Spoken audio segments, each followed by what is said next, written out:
Hello，大家好，又係怪奇物語嘅時段啦。今日咧想同大家分享咧就係一個親子關係，可能係遙距又好啦，或者佢同你一齊喺身邊都好啦。咁呢個係點解會突然間想分享呢樣嘢咧？因為其實咧以前過往咧都好多朋友咧都問我嘅，佢話其實你又要工作啊，又要處理咁多嘢，但係你同你個仔個關係都仍然可以好 close 啊，好親密啊咁樣。我話即係我自己都有同自己身邊嘅朋友分享啊，或者同我啲客分享過啦。其實因為我嘅角度啊，我覺得我做佢媽媽，咁我必須要主動咁樣同佢親密嘅。咩意思咧？例如咧，我好主動同佢講我錫佢啊，或者我愛佢啊咁樣。咁但係咪我愛佢就要換取某啲嘢？唔係嘅，因為佢都會。咁佢都係一個小朋友嚟噶嘛，細個嘅時候佢都係一個小朋友啦。咁佢唔聽話都會有嘅，好正常，或者駁嘴駁舌，個個小朋友都會噶。即係冇話佢啦，我細個都會啦，好正常，每個人都係咁噶。咁所以我就會教育佢就係，就算你啲曳咗好啦，或者啲説話同我嘈交都好啦，點都好，但係我最終媽咪都係愛你嘅。即係我不停咁樣，一直我都係咁教育我個仔嘅，咁好自然啦。我個仔都會知道原來呢個就係我媽啦。我媽可能會嬲我，或者我都會嬲我媽，但係嬲還嬲，咁我都係仍然愛佢噶嘛，所以唔關事。咁好啦，到呢一刻啦，佢去到外地生活啦，即係讀書啊嘛。咁我同佢咁點樣？即係你少見啊嘛，咁會點咧？咁我一早就同佢講咗。我話就算點都好，媽咪咧盡量咧都要求嘅，我要求嘅，每日都要視像啦。如果媽咪真係冇辦法視像，或者佢都會唔得閒去讀書，都會可能有啲時間唔得閒噶嘛。咁我就會同佢講，我哋即係點都好，我哋一定都會傾到電話嘅。因為譬如好似我自己為例子啦，我會譬如我準備可能做嘢啦，咁我唔方便聽電話，亦都同佢溝通唔到，但係始終佢嘅地方同我都有少少時差啦。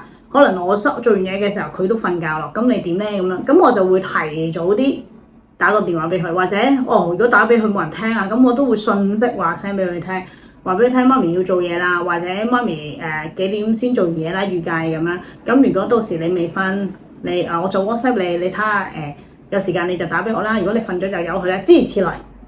咁或者我每一日專啲，可能星期六日啦，佢都係放假噶嘛，咁我都會同佢溝通下，或者去睇下佢去邊啊，同啲同學去邊度玩啊，或者諸如此類，或者我做咗啲乜嘢啊，今日要去邊度做嘢，或者做咗啲乜，我都會同佢分享。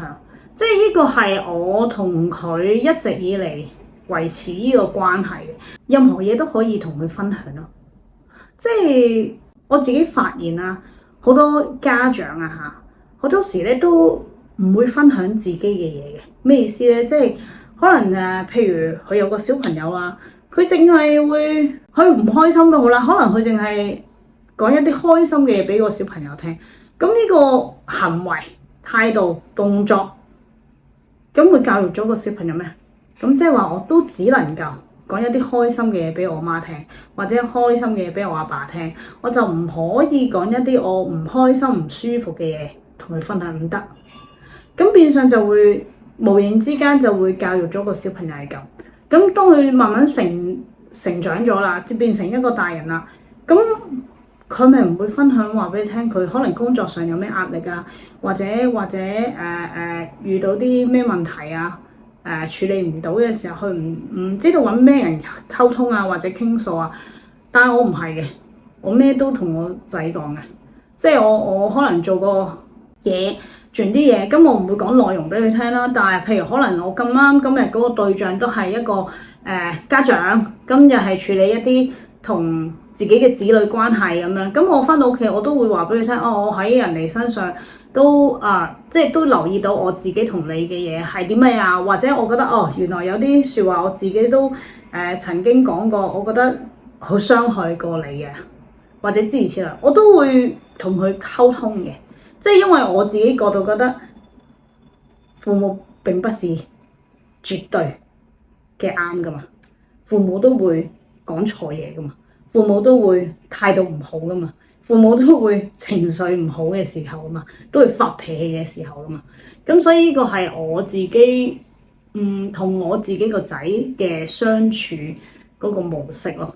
即係所以呢個就係我會好多時候會做嘅，同埋一直以嚟我都有去留意嘅係咩咧？就係我如果翻到屋企咧，我係好少會撳電話或者睇電話，因為點解咧？係因為我覺得屋企係多啲時間係要陪佢嘅，即係佢細個嘅時候我都係咁嘅，因為我嘅工作經常都係要可能睇信息啊、覆 email 啊呢啲為主啦，咁變咗好多時以前我翻到屋企咧，我會點咧？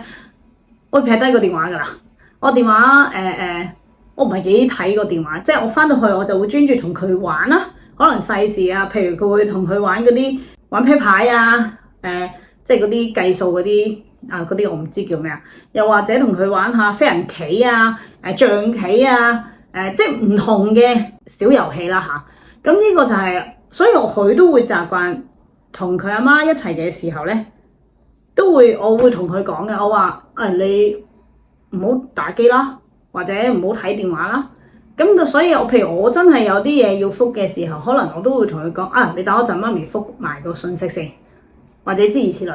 咁變相咧，我哋喺屋企嘅時間唔會個個都淨係拎住個手機咯，或者個個都做自己嘅嘢，但係就冇理另外身邊嘅屋企人咯。即係呢個係我自己少少嘅生活模式，即係我唔知道大家係點睇啦。咁但係我覺得。